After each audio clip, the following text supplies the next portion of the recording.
নমস্কার বন্ধুরা, মন্ডল কুকিং হাউসের পক্ষ থেকে সবাইয়ের শুভ কামনা জানিয়ে আজকে আমি একটা মাছের পাতলা ঝোল নিয়ে এসেছি সবজি দিয়ে। আর এই মাছটা হলো সবাইয়ের পরিচিত রুই মাছ। ঘরে ছিল 4 পিস রুই মাছ। সেই 4 পিস রুই মাছ দিয়েই পাতলা কিভাবে ঝোল করতে হয়, আর এই ঝোলটা আমাদের স্বাস্থ্যের জন্য ভীষণ উপকারী, সেটাই আজকে আমি করে দেখাবো। প্রথমেই মাছগুলোতে ভালো করে লবণ আর হলুদ মাখিয়ে নিতে হবে। এবার কড়ার মধ্যে তেল দিয়ে দিতে হবে পরিমাণ মতন। তেলটা গরম হয়ে গেলে মাছগুলো একে একে ভেজে নিতে হবে, উল্টিয়ে পাল্টিয়ে লাল লাল করে ভেজে নিতে হবে খুব ভালো করে। আর এই মাছটা আমাদের বাড়ির সবার খুব পছন্দের একটা মাছ। সবাই, আমাদের বাচ্চা হরিণ বলুন আর মাই বলুন, সবাই খেতে খুব পছন্দ করে। আর যেই রান্নাটা করছি সেটা স্বাস্থ্যের জন্য ভীষণ উপকারী। মানে ঝিঙে আলু দিয়ে আজকে আমি পাতলা ঝোল করব। তাই মাছগুলো লাল লাল করে ভাজা হয়ে গেছে। এবার মাছগুলোকে আমি উঠিয়ে নেব। আর এটাই বলি, রান্না করতে যেমন সহজ তেমনই এই ঝোলটার টেস্ট। কে কোথা থেকে দেখছেন ভিডিওটা আমাকে জানাবেন। এই ঝিঙে কেটে নিয়েছি বড় বড় করে, আর লম্বা লম্বা করে আলু কেটে নিয়েছি। এখন গরম তেলের মধ্যে 5 ফোড়ন দিয়ে দিলাম, আর কুচনো পেঁয়াজ দিয়ে দিলাম, আর গাছের 2টো তেজপাতা দিয়ে দিলাম। গাছের তেজপাতা কিন্তু কাঁচা তেজপাতার ফ্লেভারটা খুব সুন্দর।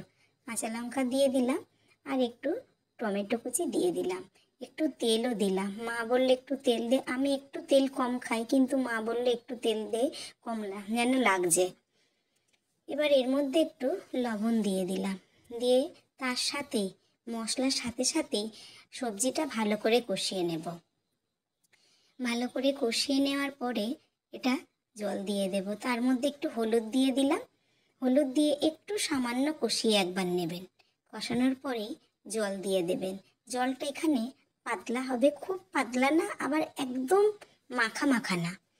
মানে ভাতের সাথে খাবেন এইরকম বুঝে জলটা দিতে হবে।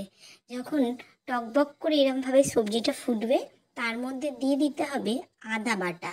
আর এই পর্যায়ে কিন্তু এই আদা বাটাটা দিতে হবে, তবেই কিন্তু এই মাছের ঝোলের টেস্টটা পাওয়া যাবে।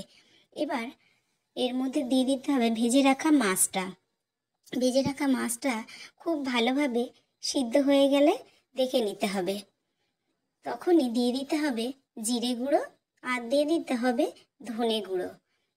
এই গুঁড়োটা দেওয়ার পরে একটু ঢাকা দিয়ে দেব 1 মিনিটের জন্য। যখন সমস্ত কিছুই সিদ্ধ হয়ে যাবে, তখন একটু জাস্ট ধনে পাতা দিয়ে এটা নামিয়ে নেব। আর গরম ভাতে জাস্ট এটা অমৃত। একবার খেয়ে দেখবেন, বারবার খেতে চাইবেন।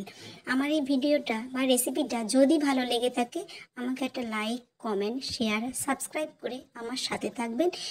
এরপরে নতুন কোনো ভিডিও দেখার জন্য আপনাদেরকে অনুরোধ করব। তাই বেল ঘন্টিটা চিপে দেবেন। কেমন লেগেছে অবশ্যই আমাকে জানাবেন। ভালো থাকবেন, সুস্থ থাকবেন।